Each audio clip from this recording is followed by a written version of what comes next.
Welcome back to Movies TV Mad. You can follow me on Twitter at Movies TV Mad. Smash the like button if you love me. I know you love me. Subscribe if you're new. Please have your say, and a very warm welcome to Tuesday's edition of the DC Universe Daily. On today's show, James Gunn says there's such a thing as superhero fatigue. No shit, Sherlock. He says Superman Legacy will be nothing like Guardians of the Galaxy. Hooray! Do I believe him? Not really. But anyway, we'll have a look at what he's had to say. And as I suspected, but I kept quiet about it, the Blue Beetle director is a propaganda merchant, laughing at fans angry about the whole Batman's a fascist joke. He said, I have done my job. Yes, you propaganda merchant. Yes, you extremist. You've done your job. This was the direction Walter Hamada was going in. We will get into it. But first of all, James Gunn says that superhero fatigue is real. I hear the sounds of panic. Don't you? Let's have a look at what he's had to say. James Gunn on superhero fatigue. I think there is such a thing as superhero fatigue, Gunn says. I think it doesn't have anything to do with superheroes. Wow! So he goes from saying there's such a thing to trying to move it away. It has to do with the kind of stories that get to be told. And if you lose your eye on the ball, which is character, we love Superman, we love Batman, we love Iron Man because they're these incredible characters that we have in our hearts. And if it becomes just a bunch of nonsense on screen, it gets really boring. But I get fatigued by most spectacle films by the grind of not having an emotionally grounded story. It doesn't have anything to do with whether they're superhero movies or not. If you don't have a story at the base of it, it's just watching things bash each other. No matter how clever those bashing moments are, no matter how clever the designs and the VFX are, it just gets fatiguing. And I think that's very, very real. Now, this is something that James has been talking about since the build-up to Guardians of the Galaxy Volume 3, and especially a couple of years ago to the build-up of James Gunn's The Suicide Squad. He's been very consistent about this, but at the same hand, he was promoting Blue Beetle yesterday saying, I told you it's a great movie. All I saw, James, was a trailer with some great VFX, a great costume, but nothing else going around it. In fact, what you just said about bashing about great VFX, that's what I saw in this trailer with no depth, with no character. That's what I saw in that trailer, and you're calling that a great movie. So the hypocrisy and the irony of this statement isn't lost on me. But then he starts talking about Superman. Let's get into it.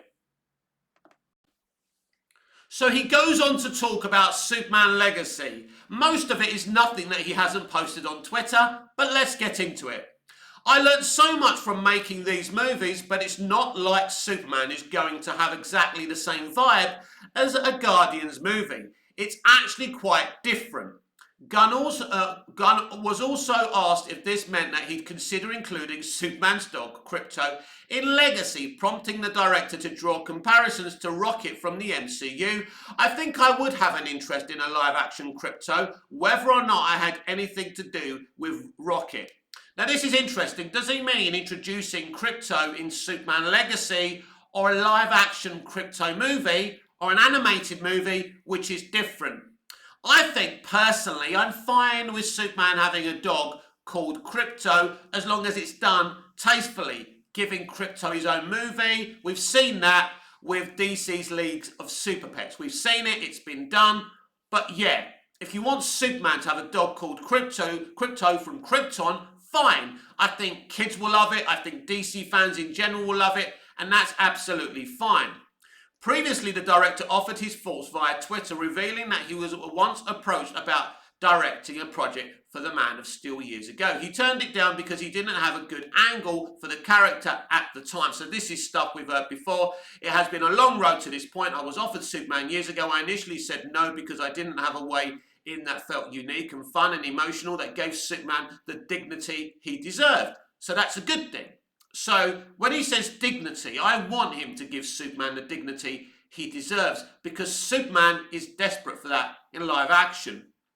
Gunn continued remarking on just how crucial the impact that Jonathan and Martha Kent, as well as Jor-El and Lara, had on Clark's development. And as I spoke the other day, that's all been done before. Maybe he can do it differently to what Snyder, Nolan and Goya did in Man of Steel and what Gotham Miller did in Smallville and what Donner and Mankiewicz did in Superman the movie. We'll have to wait and see. So what do I gauge from all of it? From the outside looking in, this looks like a guy saying exactly the right things because what he's saying are the right things.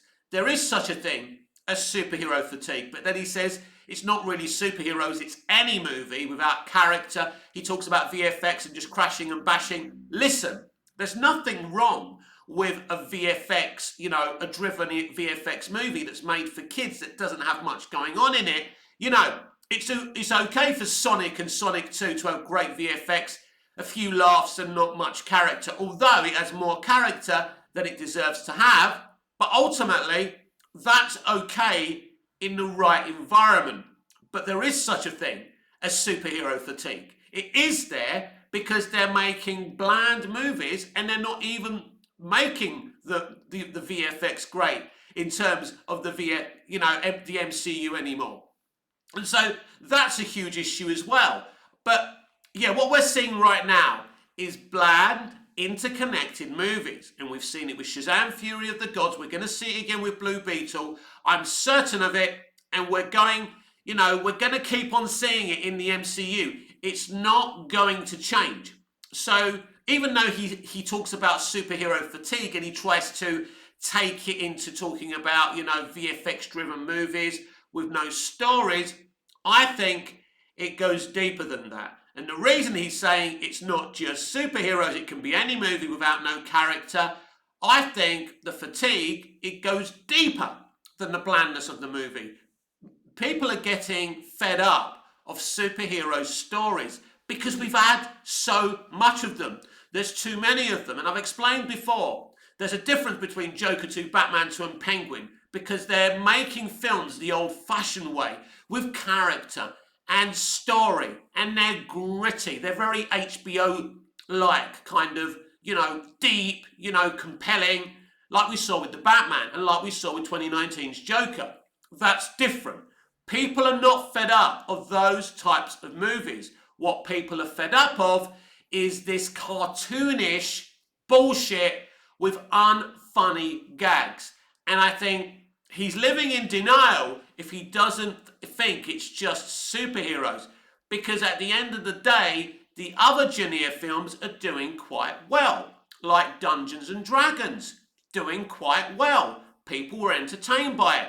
Mario is getting great reactions. That's not a surprise. It's going to make a lot of money. Just imagine how many Nintendo game consoles are going to sell on the release date of this movie. Nintendo are going to fucking rule the world, right?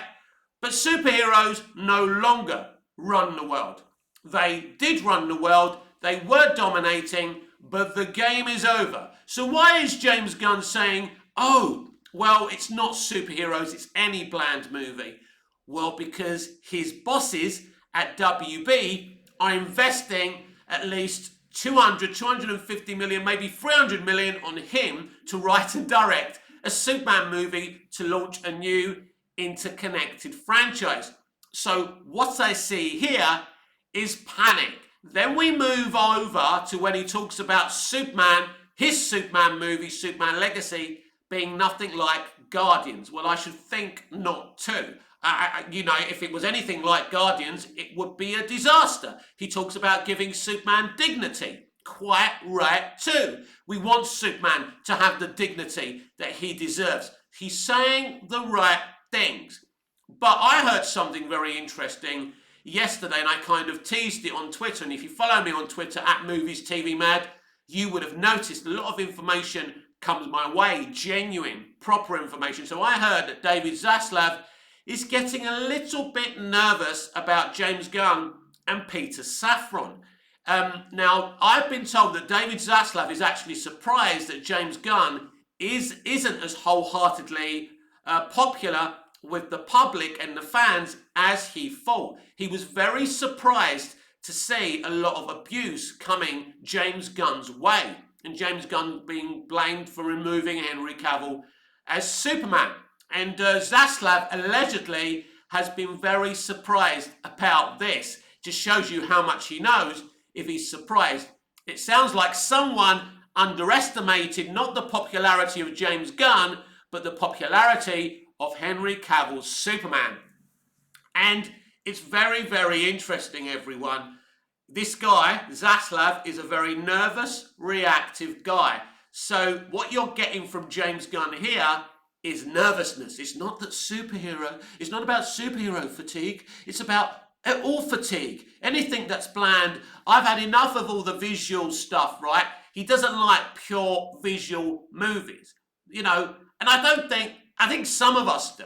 I think, like, when you see the reaction to Blue Beetle from the positive side of the fandom, it's like, oh my god, that suit, oh my god, the VFX, it's amazing, he's carrying a fucking sword, oh my god, because Zorro never had a fucking sword, did he? The Three Musketeers never had a sword, but Blue Beetle's got a CGI sword in a fucking awesome suit, oh my god.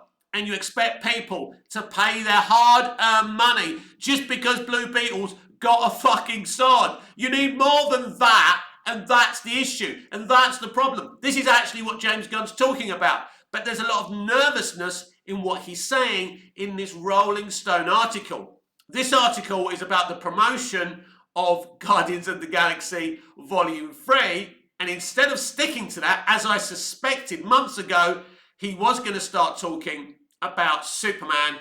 And, I think the reason he said it's going to be nothing like Guardians of the Galaxy, because that's the accusations he's getting on social media. And I don't think it's him that's decided to come out and say, I think Zaslav said, oi.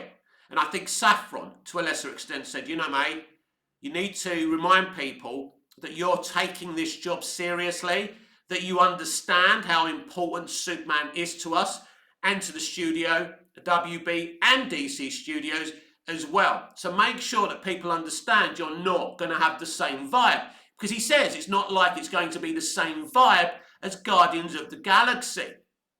I never thought that he was going to start making dick jokes or it was going to be the same vibe as Guardians of the Galaxy or James Gunn's The Suicide Squad. My assertion is that he's a one-trick pony. And everything he's ever done is very similar. So you see, he is talented. It's not about whether he's talented or not. He's very passionate. He grew up with the same shit that I did, Looney Tunes, all the great stuff. He talks about it. I respect that about him. And he's got a childlike mind. But I think his creative mind is stuck in neutral and it can't move and he can't do anything different. Now, you can go back to this video and click this video in 2 years' time when Superman Legacy is, let's say, fingers crossed it's released, because anything can happen now, as I've reminded you about the reactionary, I wouldn't say qualities, but the reactionary disposition of David Zaslav. Anything can be shelved. If he shelved Batgirl right after it was shot, anything's possible. And this is happening a lot, by the way. There's quite a few productions, completed productions, not just at WB, but at different studios being shelved. They're a very nervous industry right now.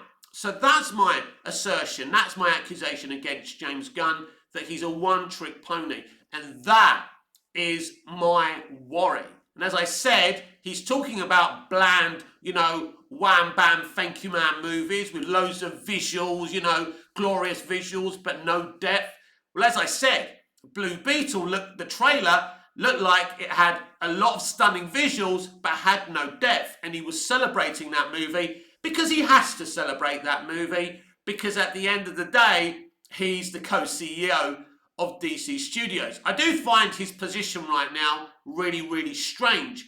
He's promoting Guardians 3, he's hyping up his DC universe. I've never seen a situation like this in my life. It's like he's sitting on the fence and he's straddling it. And it's very, very interesting as well. I went on his Instagram. He's actually showing people on his Instagram story how to buy tickets for Guardians free. That shows me he's very, very nervous. Now, I think the box office result for Guardians 3 will be looked at very deeply by David Zaslav. As I said, he's a very reactionary person. Don't think, in terms of box office, he's just going to be looking at the old DCEU movies, because I told you this months ago. One of the reasons he's releasing these movies is to examine the numbers when we get to the end of them, to see, if an interconnected universe is the right thing. So you never know. This whole idea could be axed, and they just may stick with Todd Phillips and, Matt Reeves, and bring more people in to do more DC Elseworld stuff and just forget about the interconnected thing. Because if you're going to make an interconnected franchise, but people are not interested in them anymore, and you're spending, hundreds of millions per movie, per streaming show, but no one's going to give you your money back, there's no point to doing it, right? If that vibe is over, then you have to accept it and go back and do what WB and DC used to do with Burton, and Nolan, Tim Burton, Christopher Nolan, those type of things, bring in proper auteurs with a proper vision. And I think that, for me, that should be the future of DC. I wouldn't bother with this interconnected franchise. When you look at that Blue Beetle trailer and how mid it was, I think it tells you that I think the party is over into light, kiddie-friendly, interconnected, comic book universes. And the problem is, I say kiddie, but not even the kids are going to see DCEU movies. Not enough kids went to see Shazam! Fury of the Gods. Even the kids are gagging for better material, but kids are very fickle as well. Because kids, what do? They play games.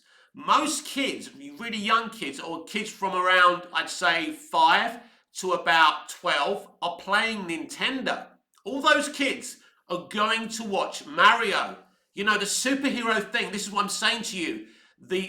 Aiming the superhero thing at kids is over. That's why the box office is getting lower and lower, because young adults and adults are not enough, and it's not the demographic that they actually need, because kids buy toys, kids buy merch, and that's where it's at. Why do you think George Lucas made Anakin a small boy in The Phantom Menace? Everyone shat on George for doing it.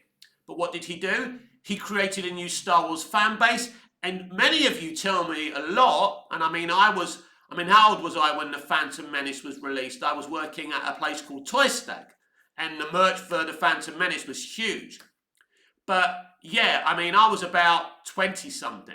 But, I remember, so many young kids being obsessed with The Phantom Menace, the pod race, Anakin. George Lucas pulled it off. This type of audience is the audience that the comic book live-action genre is now missing out on. They're going to gaming, because gaming's something that kids actually do. This is why James Gunn's trying to bring gaming into the new DCU, and we've spoken about the challenges of that before. So what I see from these comments from James Gunn is that WB and Zaslav especially are getting very, very nervous. Let's flash back to the Blue Beetle trailer and the ending when the uncle calls Batman a fascist. Some people are saying it's a joke. Some people are highly offended by it. I am not offended as such by it, but let me ask you a question. Did you think that was funny? When the uncle calls Batman a fascist, whether it's done on purpose to say Batman's a fascist, or they're just lying that it's a joke. Let's just say it's a joke. Let's just look at that. Is calling Batman a fascist funny? Did any of you laugh? Not laugh because you felt it was a gag and you had to laugh, right? Be honest. Do you really think that was funny? Sir, can I go first? I've got an answer for you. No, it's not funny. It's not even a funny gag.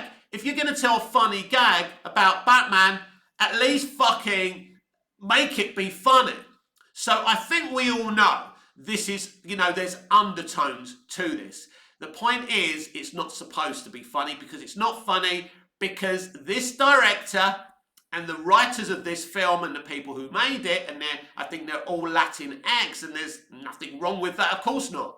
But I think these are, stick it to the establishment type of people. Now, I've been on the Blue Beetles director's Instagram account, and he posts a lot of political, interesting stuff on his story.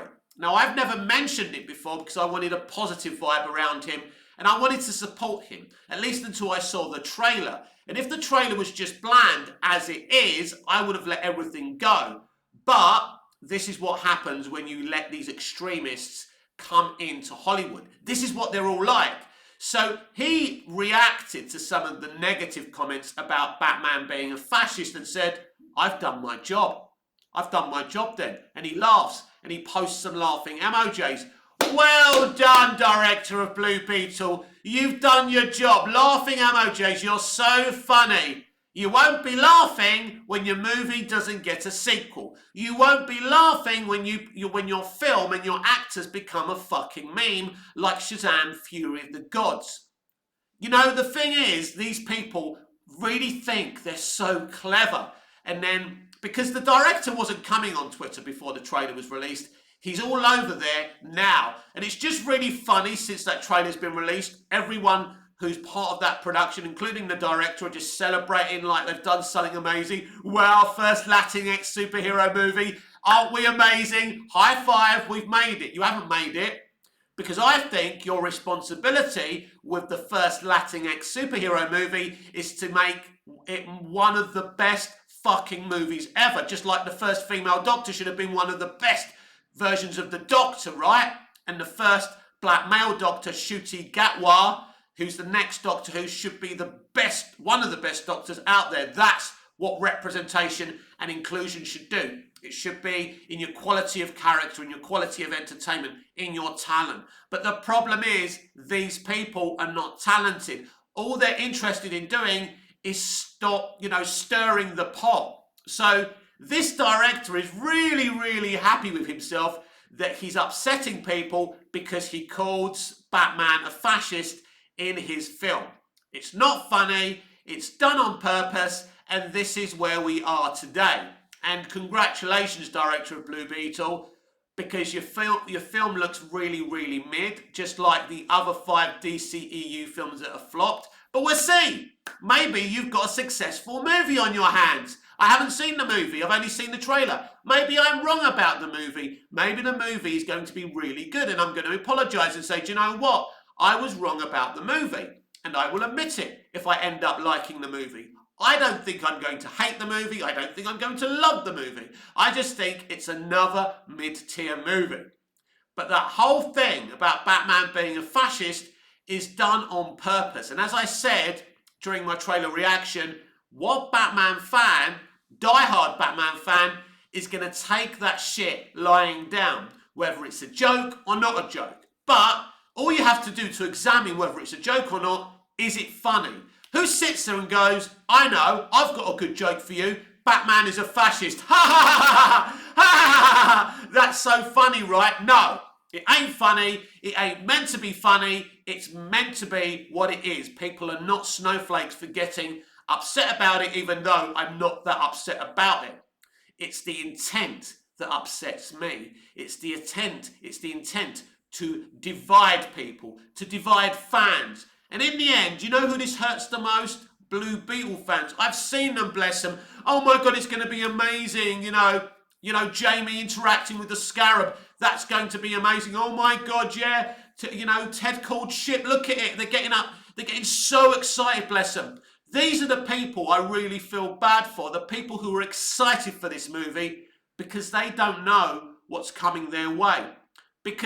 And it breaks my heart. Bless you. I ain't got an issue with you. I see your excitement. I retweet all your pictures from the comics and everything. I think you're the sweetest, loveliest people. All you want is your favourite character in live action, done in the right way. And I'm sorry, my friends, whoever you are, this director and these type of extremists, that is the last thing on their mind. The only reason he used Jamie Reyes is because he's Latinx. That's why Hamada used him. That's why there's a Latinx director doing this, and it's a whole Latinx cast apart from Victoria Cold, who's a white American lady who, of course, is the villain of the story. But the real villain of the story, of course, will be Ted Cold. Yes, my friends, and I feel bad for you because a lot of you love Ted Cold. I love Ted Cold. When I've read Ted Cold, he really, got to me. I like the character, right? But they will find a way to, because I think that Ted Cold's supposed to be dead in this movie. I'm not sure. Maybe he's not. But you know what they're going to do? All the bad stuff that Victoria called, is it his mum, his wife, whatever, right? It's not his granny, is it? I mean, I know Susan Sarandon's not that fucking old. But in the end, whatever bad behaviour she does, the story will blame it on Ted Cold because he's a straight white male. What they're not going to do here is have one Latino, Latinx character as a bad person or a villain. They're going to represent them, don't worry about that, in the right way. Well, not necessarily in the right way, because are we saying now that Latinx people have never committed a crime, never killed anyone, never stole anything? But this is what extremist entertainment, extremist Hollywood are trying to do. Everything is black and white to them. And they take these beautiful characters like Blue Beetle and they crush them in their hands. And, they have one of the relatives of the character say, Batman's a fascist. Now, luckily, they didn't have Jamie. You say Batman's a fascist because he sounds excited. I've got these gadgets like Batman. Batman's a fascist, right? Now, I didn't expect that whole thing to go onto the internet. I mean, I expected this just to be a mid-tier movie that nobody spoke about and just said, oh my God, what a mid-tier trailer. That's what I thought. Now, I agree with a lot of the fans with the excitement on the VFX and the costume. But the rest of it did nothing to me. I didn't hate it. I just didn't like it. It was just, these family people. I'm not interested in them. Who's going to be interested in them? Who's going to see this? And we have to ask another question, right? Clearly, they want to attract the Latinx community because there's a huge portion of the Latinx community that love DC. When they're looking at this and they're going, that's me on the screen, and they're going, they're representing me. And you get that a lot. People talk to me all the time. Black people, Latin people, women, gay people, trans people, they come to me and they say, Mick, they say that it's good because people like me can see ourselves on the screen, but they ain't representing us properly. In fact, it's fucking obligatory. It's fucking embarrassing the way all these different communities are being represented. That's not me saying it. I do hold that opinion, but it's people from the geek community who represent as trans or gay or bi or black people. I have all these people in my friends groups. They talk to me because I'm on social media talking about movies and television and predominantly DC. So people who are supposed to be saying, oh, thank you, I can see myself on the telly, ain't saying thank you. They're saying, do fucking better. That fucking Bros movie is nothing like gay people. You're not representing a gay romance. You wouldn't know gay people if they fucking tripped over you, right? And they said, give us a kiss, right? That's the point. These people are not interested in representing minority groups. They just want to pretend to be woke. And all they care about is division and hot takes. And that's the whole point of the whole line. Superman is a fascist. They think they're winning now because everyone's talking about this line. So they think, oh, people are going to go and see the movie now because they think they're going to get, a Captain Marvel situation. Well, the only reason Captain Marvel, if it actually did make $1 billion, and that's a bit suspect as well, it was because it was sandwiched in between Infinity War and Endgame, and they were trying to tease in their publicity, Marvel Studios, that you needed to go and see that movie. Of course you didn't. You did have a little post-credit scene, I think, that was kind of to do with Endgame, but basically, if you missed that fucking movie, it didn't matter. Nobody's going to see Blue Beetle because Blue Beetle doesn't matter. But there's a few shills getting excited. Ooh, that's set after the Flash movie. So that's set in James Gunn's new DC Universe timeline. If it doesn't make any money, it won't even be in my timeline, let alone the DC Universe timeline. This is where we are, people. This is how badly entertainment is. It saddens me. You know how passionate I am about great movies, great TV, great plays. You know, all of it. I love it. And these people, these extremists, are ruining it for us. Yesterday, after seeing that trailer, I was very, very depressed. But then I saw a great trailer starring Ben Affleck. I think it's called Hypnotic. And I was happy again because I saw something that was promising. We need more great movies. But what's more important, we need to drive these propaganda merchants out of the industry and bring back the people who care about making and telling great stories. This has been Tuesday's edition of the DC Universe Daily with me, Mick, your host with the most. Just ask your girlfriends and your wife. Please like, share, comment, subscribe, hit the notification bell so you never miss this beautiful perfection. Smash the like button if you love me. Subscribe if you're new. And please have your say. Until we see each other again, goodbye, au revoir, auf Wiedersehen.